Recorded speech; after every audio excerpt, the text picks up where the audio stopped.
My name is Martin Wakazu. I'm the CEO of the Native American Health Center. I've been the CEO for the last 40 years. I would like to welcome Governor Newsom to the Native American Health Center. Senator Skinner, thank you for stopping by. It's an honor that you are here. And Supervisor Brown, welcome. Thank you. The Native American Health Center is one of the largest urban Indian health clinics in the nation. We are truly proud of being a Native American organization, but also proud that our patient population reflects the community that we live in. You know, we have a tough battle these last 2 years, and I would like to commend our staff for their responding and charging ahead to face this adversities. 98% of the Native American community are vaccinated. That's an incredible number, and it makes me feel proud to be a part of this dedicated and committed team at the Native American Health Center. I would like to acknowledge Bonnie Trinclisti, who's been our nurse practitioner for 40 years, for all the work that she's done, and give her a round of applause. And our dental director, Alfonso Galindo, who grew up about 5 blocks from the clinic and has been with the clinic for close to 35 years. So without further comment, I'd like to introduce Supervisor Brown. Thank you. I would like to thank Martin Wakazu and his staff for the leadership they provide every day, whether it's our Food is Medicine initiative, where we're reducing health disparities, one prescription at a time, or the results that you heard about with the vaccinations. In Alameda County, for those aged 12 and above, 92% have at least 1 dose. For adults, it's 96%. Total population, that includes those who are just eligible for vaccinations and even those who are not eligible, 85% at least 1 dose. Boosters of fully vaccinated, 39%. We've done this neighborhood by neighborhood, block by block, with trusted organizations in the community doing the testing, the tracing, the vaccination, and the outreach. We're going door to door, knocking on doors to help get people vaccinated, having the tough conversations with those who are not sure it's the right thing to do, and it's working. And that's vitally important because Omicron is spreading and fast. If you are not fully vaccinated, you're at a higher risk of getting sick, ending up in the hospital, and even dying. However, if you're fully vaccinated, and especially if you get the booster, you should be protected against severe illness. Get vaccinated and get boosted as fast as you can. Luckily, California has been preparing for a surge like this, leading with first in the nation public health measures and the most robust testing, vaccination, and booster programs in the country. Today, the governor is announcing further efforts to protect Californians and our healthcare system through this latest surge. Governor Newsom's decisive actions have resulted in California being labeled the safest state to live in during COVID-19 and a national leader in preventing school closures. We are fortunate to have leaders like Governor Gavin Newsom and State Senator Nancy Skinner of the state legislature who will be speaking next. Thank you. Thank you, Dave. Thank you, Director Wakazu. I'm Nancy Skinner, State Senator for this area, Oakland, Berkeley, Richmond, beyond. And I am so proud to be in this beautiful clinic that has been providing essential health care to so many residents beyond just our Native American community. And when we were just upstairs, some people were getting their boosters. I talked to a woman who lives nearby, and she's been using this clinic as her primary health care for years, even before this beautiful building was opened in 2008 or so when it was down the street. And our community clinics are the lifeline of dealing with COVID here in our communities. They are the place where people can get tested, people can get their vaccinations, and people can be treated if they are to get infected. I'm going to take my mask off now. I'm going to take it off because I was just tested. Otherwise, I would not take it off. And why? Because masking is one of the most important things, not the most, but one of the most important things to do right now to slow this spread. Because when we are masked, we are protected from the virus entering our nasal cavities and such where we would get infected, and we are protecting others if we are infected from spreading it to them. What's the other most important thing? Vaccinations. Getting vaccinated, and if you've already been vaccinated, getting boosted. Most important. Why? Because as Supervisor Brown mentioned, Omicron, this current variant of COVID, is spreading rapidly. It is doubling in California right now. The cases from COVID are doubling every 2 to 3 days. And we've seen what happened in New York City. New York City's now closed their bars, closed their restaurants, more or less shut down Broadway and such because of how quickly Omicron has been spreading. We don't want to do that. And we can avoid it if we're all masked and if we get those boosters, because we don't want to spread it to our vulnerable people, to our little ones, 5 and under, who can't get vaccinated, to our grandparents. And that's really why we're here today. And as Supervisor Brown mentioned, California is doing great, and we want to keep it up. We're doing great because we have great vaccination rates, but we want to top everybody and get it completely vaccinated and everybody boosted. And we have one of the lowest death rates per capita. And that we also want to keep up. So even though you may not get as sick from Omicron and you may not be hospitalized, you could give it to someone else. No one deserves to be infected because we weren't smart and we weren't careful.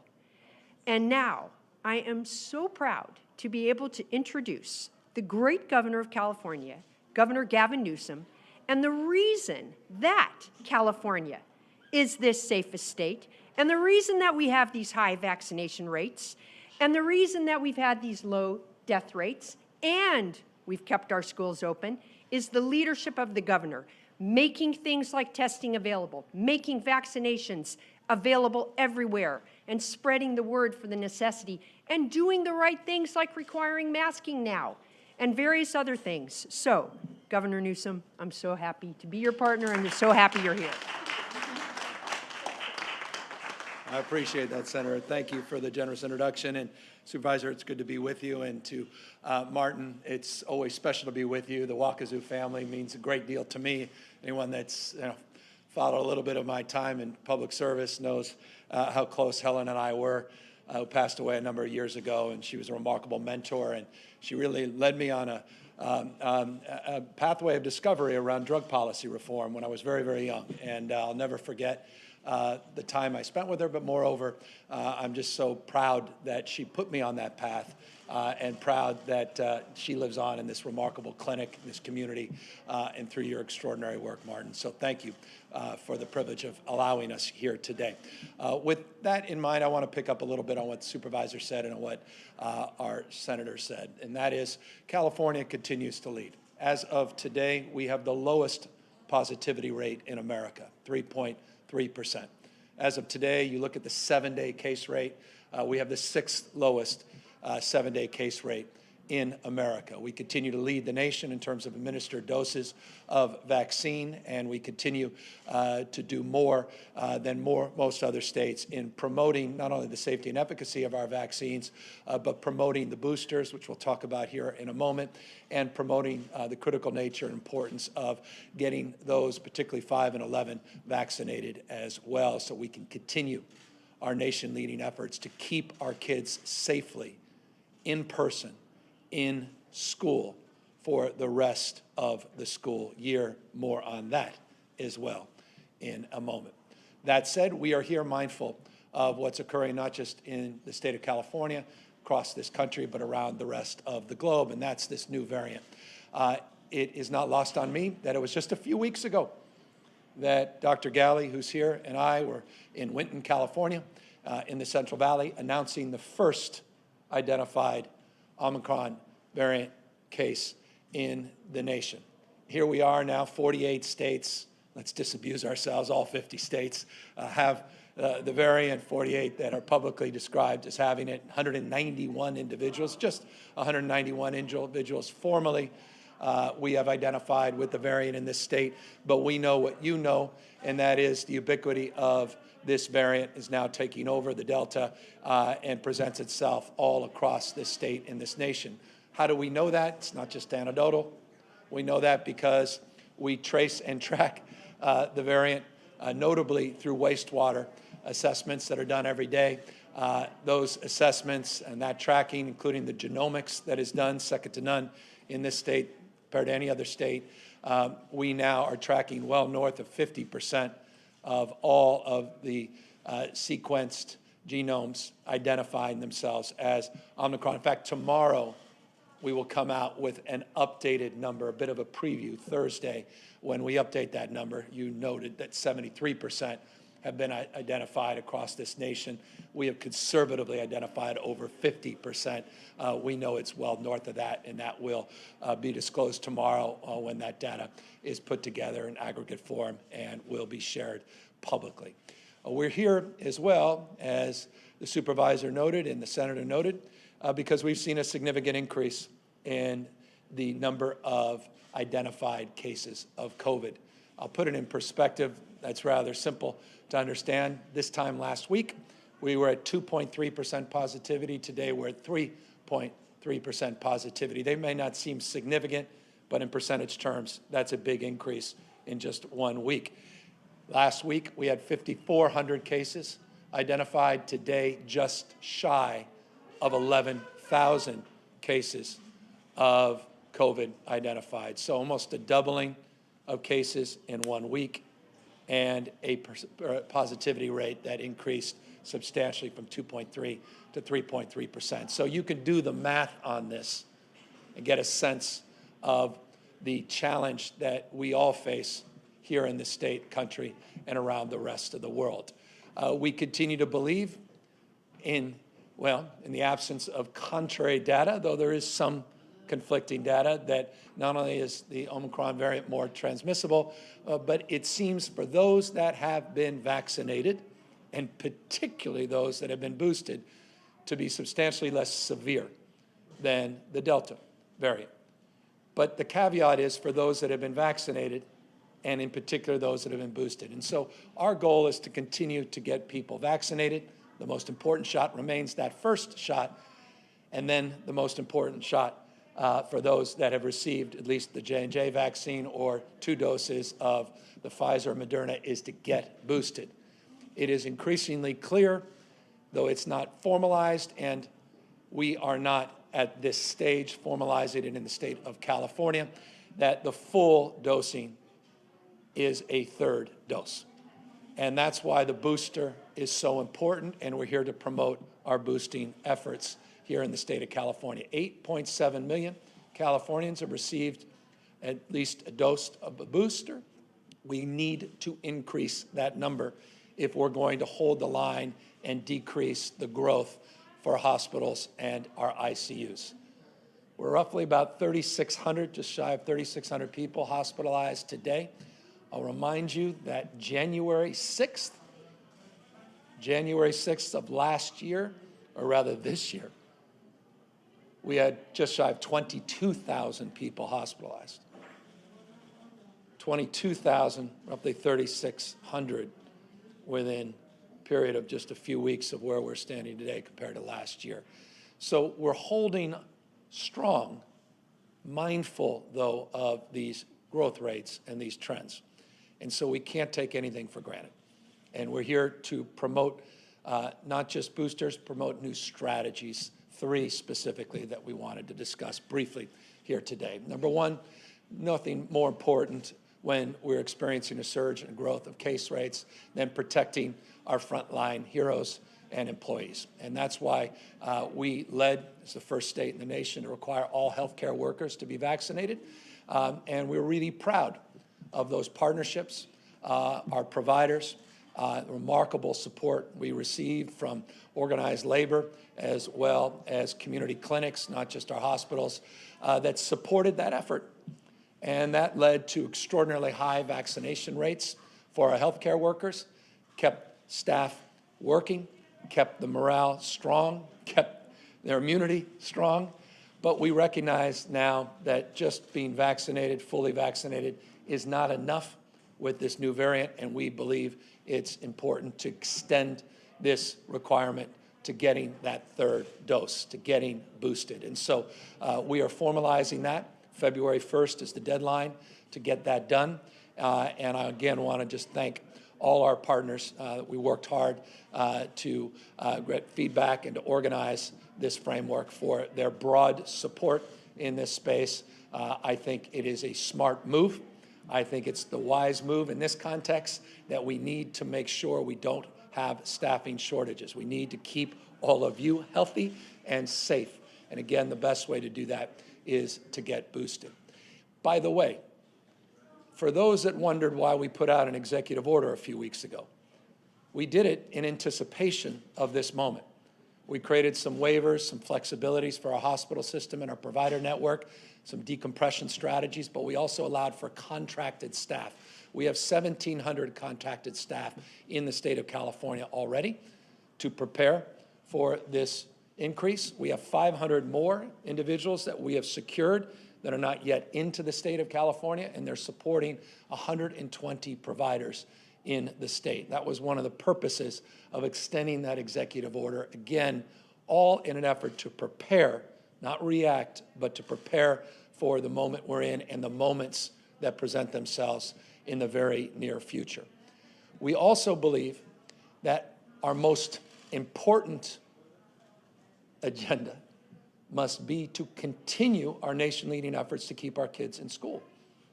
And I just think it's an important point. Not only do we have 53% less deaths, and I appreciate, Senator, your reference to death rates than places like Florida, but Florida is not keeping their kids in schools because many of them are shutting down because of outbreaks like the state of California. I don't highlight that to pick on Florida, but there's a sort of meta message that utilizes the Florida example as the more appropriate example.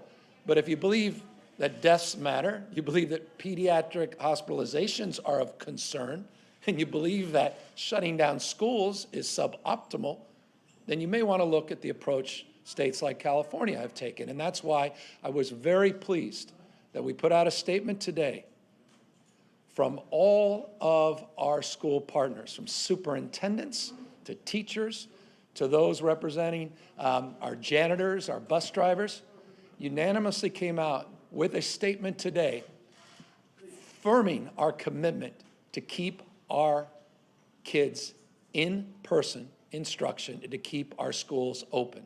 I do not want to see our schools shut down.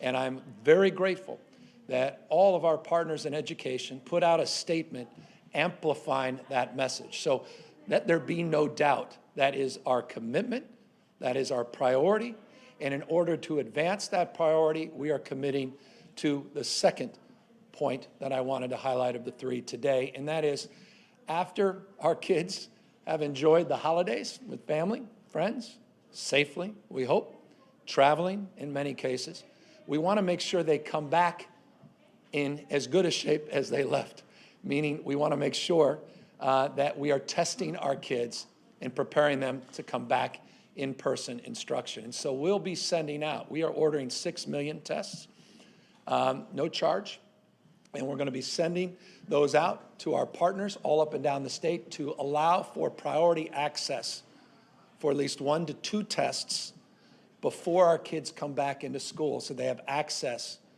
to antigen tests and or PCR tests, but primarily antigen tests, so that they can get those results back quickly and make sure when they go back into person, they're doing so safely, knowing that they have not contracted the disease over the holidays. So that's the second announcement we're advancing here today. Number 3, we want to extend hours of operation for our nation-leading testing efforts. Let me be more specific.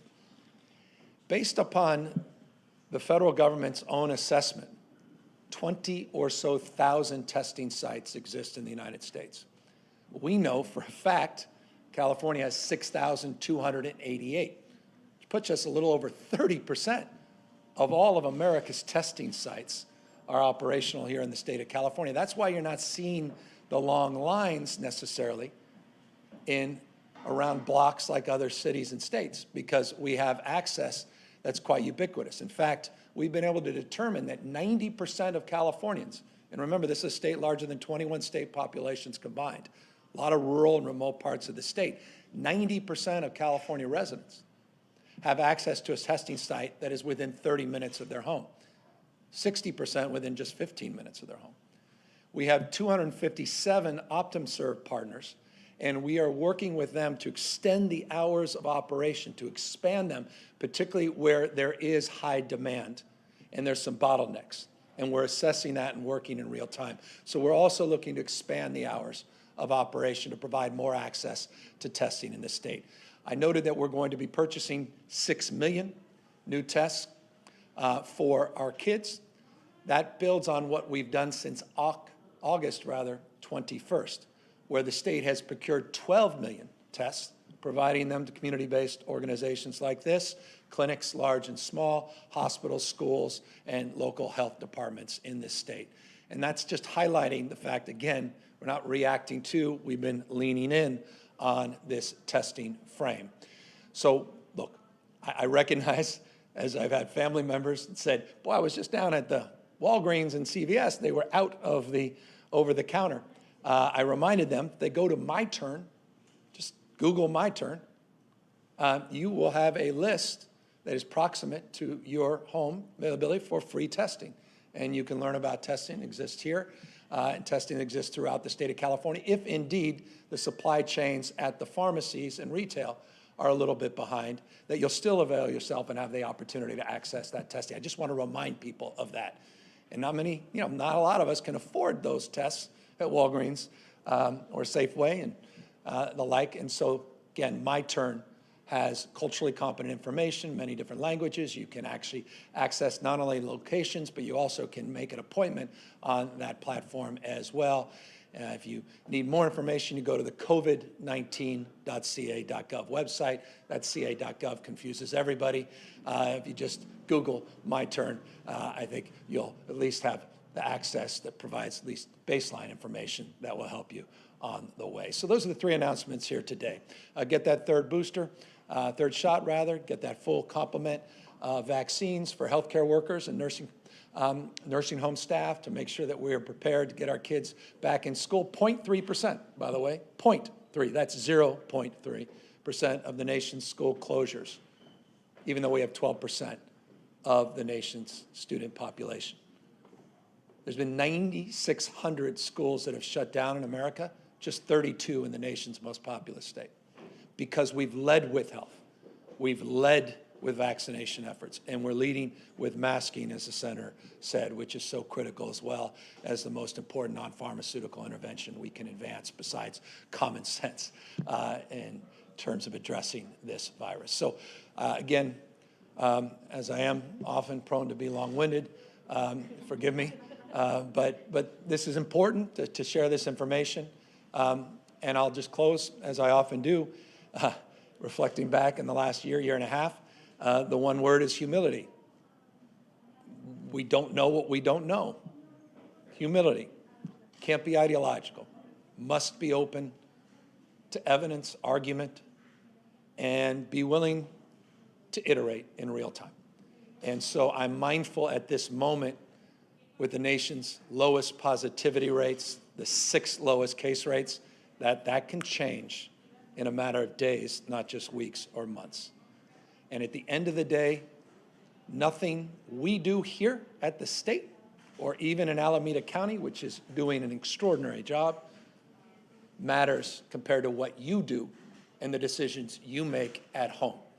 And so I want to remind everybody of the power and potency of your day-to-day decisions in terms of our fate collectively and our future as it relates to this virus. And remind people to be safe, to spend time with their loved ones, but to do so thoughtfully, considering what we're facing and knowing of our resilience and our capacity and resolve to get this behind us we will get this behind us. I know you're exhausted. We're all exhausted by this, but we have something we never had in the past, and that's the power of these life-saving vaccines and the power to get boosted to get through this arguably fifth wave of this pandemic and get closer to that day where this pandemic becomes an endemic and we manage it as we manage so many issues in our state, in the world we're living in. So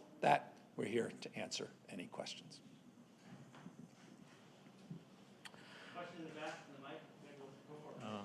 Governor, thank you for visiting today. My name is Keith Burbank. I'm with Bay City News. I was wondering, could you just comment or, I'm wondering if the requirement for the booster for healthcare workers is too restrictive, and what would you tell healthcare workers that are, kind of on the fence in terms of getting a booster, please? I tell them, first of all, thank you for their extraordinary sacrifice. The burnout rate for our healthcare workers is off the charts. I can't tell you how many remarkable healthcare workers I've met who talk about not being able to unsee what they see. And that takes a toll. To be there where no other loved ones could be there at the last breath of someone they're trying to save because of the contagiousness of their condition, and being there for those individuals, of taking their own iPads to do FaceTime to allow someone to say their final words, it's on a ventilator, to their loved ones.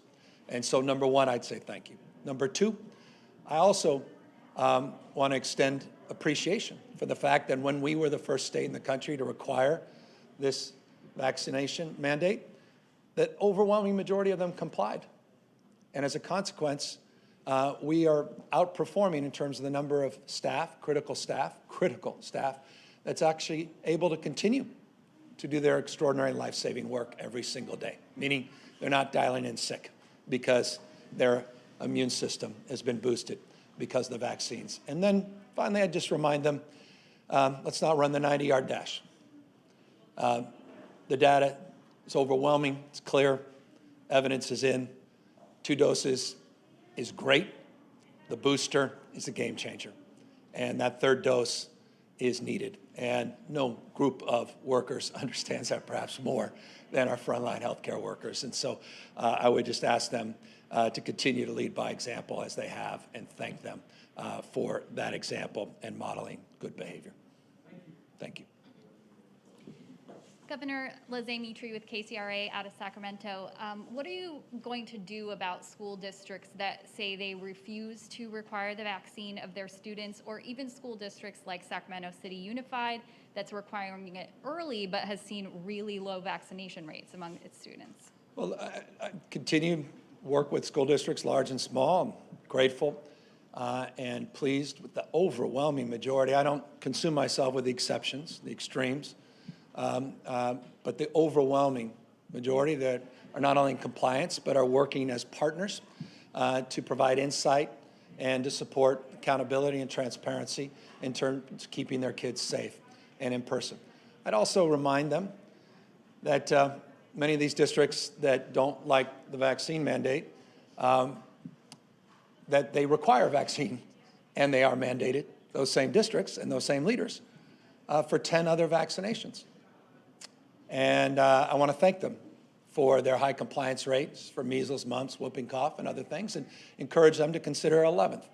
We'll wait till the FDA fully approves it, and then it goes into effect. So it's not in effect right now. We provide common sense exemptions, medical exemptions, and religious exemptions. Currently, there's a personal belief exemption, but again, it's not even in effect. Some have decided to move forward earlier. Some have decided to modify that. LA Unified is an example. And I want to just express appreciation for recognizing local conditions. There's 1,050 or so school districts in the state, different challenges, different issues, different student bodies, different considerations across the spectrum. And that's why we're not getting in their way in terms of making those local decisions. We just want baseline considerations to be met, and that's why we put out after FDA full approval, our policy. With that in mind, there are a few exceptions. There's been a few exceptions on counties and sheriffs throughout this pandemic. It's part of the work we do. Are there any repercussions, though? Well, health rules are health rules. The rules are the rules. If you don't vaccinate for measles, mumps, you don't vaccinate across the spectrum. There's well-established rules that go back decades, many decades. They're not dissimilar to the rules we're applying. And so all of these folks know that well. Their eyes are wide open. And everybody has the freedom to make their choice, but choice is often, it's not the freedom to do something, it's the freedom from consequences as well. And so there'll be, as there was with counties, we send letters, we work with them, we try to address their anxieties, concerns. Vast majorities, we're able to work together and figure out, and I am absolutely confident the vast majority will figure out in this case. If there continues to be a problem, then I'm not going to color in the exceptions, I'm going to color in those doing the right thing. Hi, Governor. Brooks Giroux, KTVU. I wanted to get your opinion on, first off, if we see this large surge and we have more cases, the CDC is considering, if someone gets sick, reducing the quarantine time from 10 days to 5 days. Wondering if you're in support of that. And secondly, if that doesn't happen, are you concerned that teachers or healthcare workers may be out sick, and could that have a negative effect? Well, I have just the right person to answer that, and that's my doctor. Your Dr. Fauci, our own doctor, Dr. Galley. Thanks, Governor, and thanks for the question. We've been in contact with the CDC about exactly this, understanding the evidence, the information. I think as we've been talking about it, as we move through this pandemic, we've learned a lot. We started at 10 days. We started to talk about what does it mean if you're fully vaccinated? Does that change your quarantine period? What happens when you have a masked person who's exposed? All of these things go into that decision. So I think the science is clear, right? We can do some things different than we were before. And I think this adjustment potentially is reflective of that science. And so as the CDC maybe moves in that direction, we are supportive. We're weighing in, we're sharing our own thoughts and evidence on how it would impact California, and believe it would be a real important change to the way we've sort of been impacted by this pandemic. But I don't want to erase that what has gone into that thinking is the fact that we're getting more Californians, more Americans vaccinated, that we're getting more people boosted, and that level of protection, that blanket of protection around people in California allows us to do that with some confidence. This also has to do with the fact of how the virus has evolved, these different variants, how they transmit, their life cycle, and that instead of 14 days down to 10, potentially down to 5 now, it's reflective of our understanding on how the replication of the virus is occurring today versus when we had those original strains last year.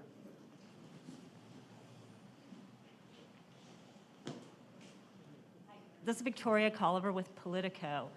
So I know today's announcements on healthcare workers, but will other categories of Californians who are required to get vaccinated, we're taking state workers who of course have a testing option, schools, I mean, will this then expand to others? Well, I think as you've seen over the last year and a half, again, there's a recognition that you need to meet the moment and anticipate moments into the future. This moment, no, at this moment.